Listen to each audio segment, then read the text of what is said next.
did enjoy a couple of the pieces of your book here. You talk about the three main challenges of understanding or assessing value specifically in healthcare. So why don't we talk a little bit about let's lay the groundwork for how have we historically discussed value or defined it, and then kind of meander into the healthcare side of things. Sure. Yeah. So, I mean, a lot of this comes out of economics in general, right? And so, traditionally, there are economic definitions of value, which usually have to do with how much somebody's willing to pay for something, or how much labor and capital, needs to be invested to produce a widget or whatever.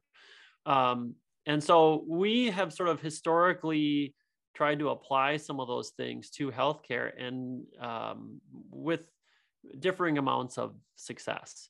So what I talk about in the book is, healthcare in some ways is different, right? It's extremely complex.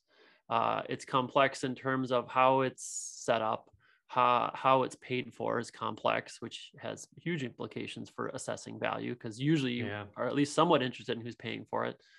Health in general is complex. The health, maintaining health, the myriad of conditions, mind-body connection, all this sort of stuff. So one of the primary struggles that everyone can sort of immediately see is that complexity. So historically, we've tried to apply sort of oversimplified models in some way to this extremely complex situation. And as a result, we're never really talking about the same thing, or the model is so sort of oversimplified that it's not really applicable to what we're trying to do.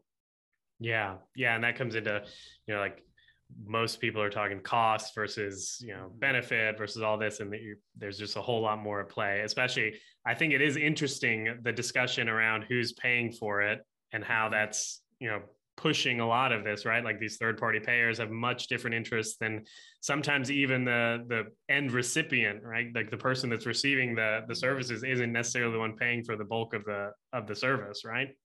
Yeah, and that can cause confusion. So, I say several times in the book, you can't talk about value until you answer the question, value to whom?